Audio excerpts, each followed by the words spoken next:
Rajang Semeng, apa kabar saudara? Berita Bali kini hadir menjumpai Anda bersama saya Bavani Nafaratri. Serangkaian berita aktual seputar Bali telah kami siapkan untuk Anda. Berikut 3 berita utama untuk hari ini.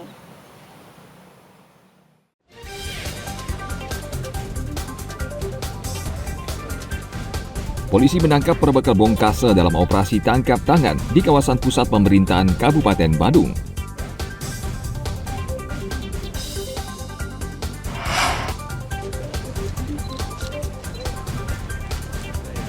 Kasus penyalahgunaan narkotika di Kota Denpasar hingga saat ini masih tinggi.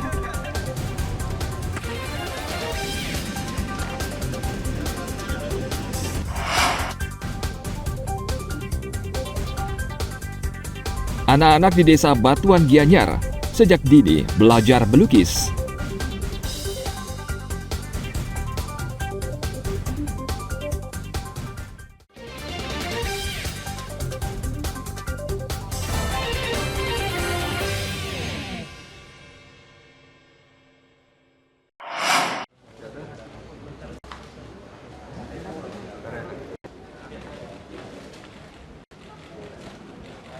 Polda Bali menangkap perbekal Bongkase Badung dalam operasi tangkap tangan di area kawasan pusat pemerintahan Puspem Badung Selasa lalu.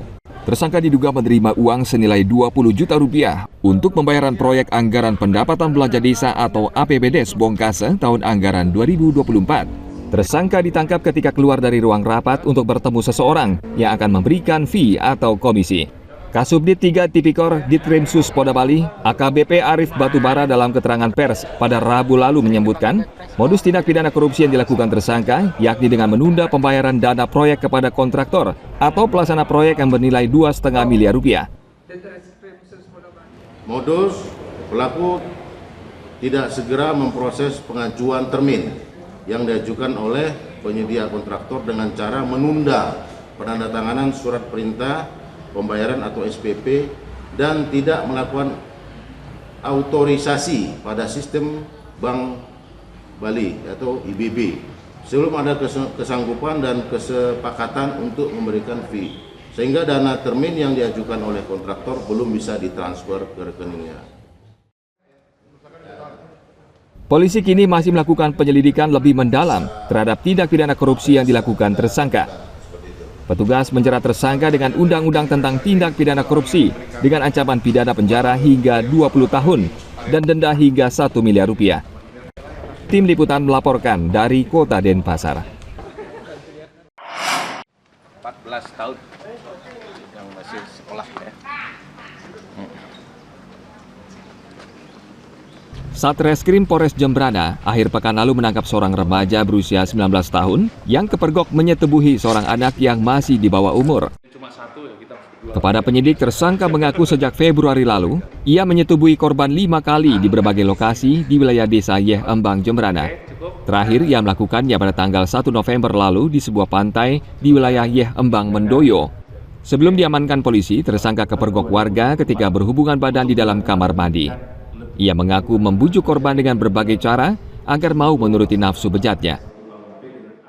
Dan pada saat melakukan persetujuan tersebut, masyarakat memergoki aksi keduanya yang berada di dalam kamar mandi dan melaporkan kejadian tersebut kepada Babin Kamtibmas. Tersangka saat ini masih mendekam di sel tahanan Polres Jembrana. Akibat perbuatannya, ia diancam hukuman penjara minimal 5 tahun. Tim Liputan melaporkan dari Kabupaten Jembrana.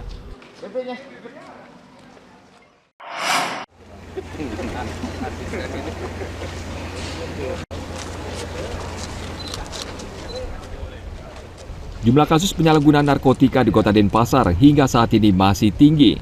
Terbukti pemusnahan barang bukti dari kasus narkotika yang ditangani Kejaksaan Negeri Kota Denpasar.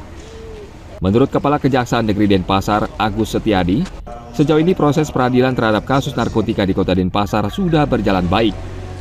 Banyak putusan pengadilan yang sesuai rasa keadilan masyarakat. Namun jumlah kasus narkotika di Kota Denpasar masih tinggi. Sebetulnya saya pikir vonisnya juga sudah sesuai dengan ketentuan yang berlaku ya. Cuman memang kita juga di sini Kejaksaan pun melaksanakan salah satu institusinya.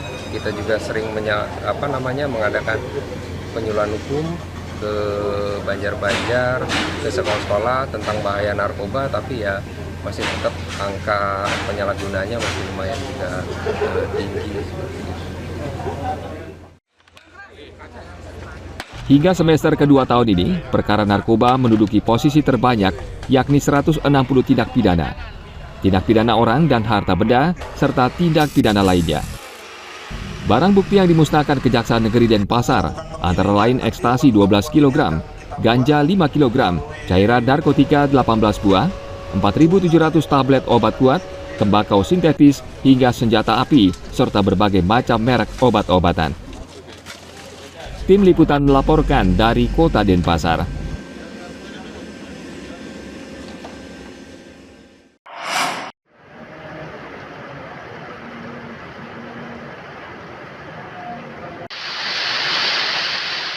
Untuk mengantisipasi jatuhnya korban akibat pohon tumbang karena cuaca ekstrim, Badan Penanggulangan Bencana Daerah BPBD Tabanan akan menebang puluhan pohon tua dan besar di sepanjang bahu jalan Tabanan menuju Gilimanuk. Rencananya proses penebangan akan dimulai tanggal 9 November di sepanjang jalan Tabanan menuju Gilimanuk. Pohon tersebut rawan roboh karena akarnya sudah tidak kuat lagi menahan terpaan angin kencang. Kita dari BPBD, ini khususnya yang ada di pinggiran jalan dulu akan kita rencananya kita akan evakuasi pohon-pohon perintang jalan yang sudah dalam keadaan mati. Berarti potong. Kita habisin itu. Biar tidak nanti itu membahayakan bagi pengguna jalan. Setelah itu kita sudah berkoordinasi dengan Balai Jalan Satker untuk persiapan Gilimanuk. Si cuaca ini dari peralihan dari musim kering ke musim hujan ini kan tanah itu akan gembur dia. Pohon yang mati itu ketika ada getaran-getaran dari kendaraan besar di lewat itu mungkin akan bisa.